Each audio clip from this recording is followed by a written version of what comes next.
Hi everybody, welcome back to another episode of On the Road with the Fish Guy. I am Jay the Fish Guy, welcome back. So today, we're going to talk a little bit about the online community, whether it's freshwater, saltwater, reefing, what have you. I've really been poking around a lot more in forums and Facebook groups and things like that, just kind of get a feel for what everybody's talking about and what are some of the bigger topics of today.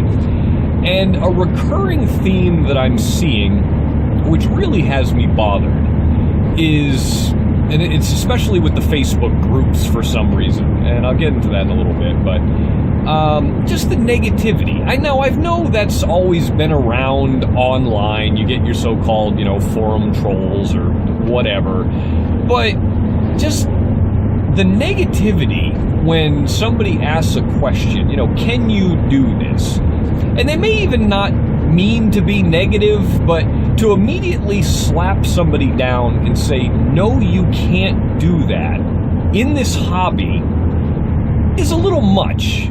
For me personally, that's my thoughts. Because a lot of times the questions are not very specific. Can you do this type of filtration on this type of tank? Can you mix these kind of fish? And the particular questions they're asking, it's like, well, you can, but, there might be some examples of why you may not want to do it, the potential problems you may run into.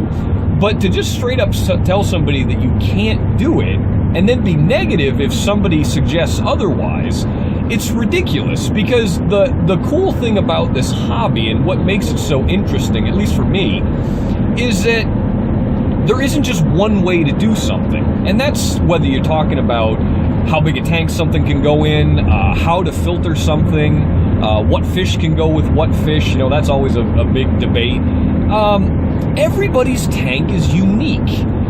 What works for one person may not work for the other, and vice versa.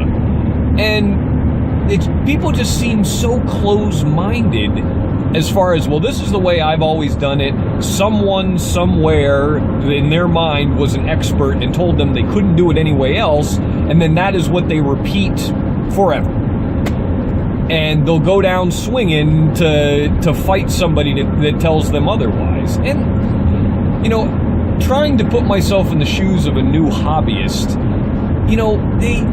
that's not a good way to present this hobby. To say that you can only do something one way, and then if that new hobbyist tries that one way and fails, then they think it's their fault, or that they didn't do something right. But it's typically not the case. It's like, well, no, your system is slightly different. It doesn't work for you. So these Facebook groups, especially, I've joined a few in the last couple of weeks. People are brutal on those Facebook groups. It's amazing. And these so-called experts answering questions for new hobbyists don't really have a leg to stand on as far as why they're considering themselves an expert. And that's not to pick on other people or to beat up on anybody, because that's not my point of this rant that I'm doing today for this episode. It's be a little more open-minded. And if new hobbyists are watching this and you've been part of these Facebook groups, take everything you read with a grain of salt. And that's good advice no matter where you're looking at, whether it's forums or Facebook groups, other hobbyists that you know locally, LFSs, your local fish stores.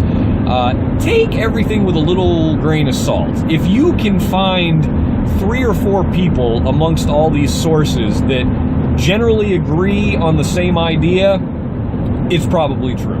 If one person says this, one person says that, well, then there might be a few different ways to do it. So don't get frustrated if someone just simply tells you, you can't do that. Well, you might be able to. And that's really my viewpoint, is that, yes, I'm sure everybody everywhere has tried every possibility of, how things can work.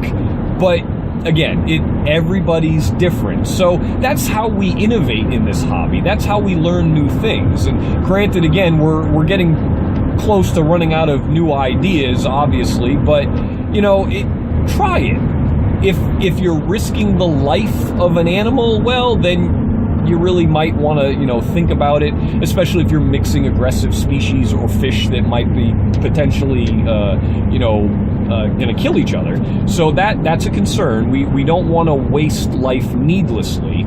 But if you have the capability, you have 2 tanks, you're willing to put in the time to observe and monitor, and, well, they're not getting along. I see some nipped fins. They're chasing each other around incessantly. One of them's hiding for its life in a corner. Well, then you're probably going to want to pull them. Now, if you only have 1 tank, well, you need to be ready to do something with that fish. Take it back to the LFS. Granted, yes, it's stressful. It's not the greatest for them. But sometimes things works, sometimes they don't. So anyway, this is a little bit of a rant, I understand. I'm not really educating or inspiring with this video. I just really wanted to speak to the new hobbyists and make sure that they knew that, hey, take everything with a grain of salt. If somebody tells you you can't do something, well, look around a little bit more. Ask some people that you feel confident are truly experts in the field, and go from there. So, thanks a lot, guys, for watching. If you're not a subscriber, hit the subscribe button up top, and leave me some comments. What have you seen on the groups and the forums that just made you scratch your head and go, what are these people thinking? I'd love to hear your stories. I've seen some good ones lately, so I'm sure you guys have too.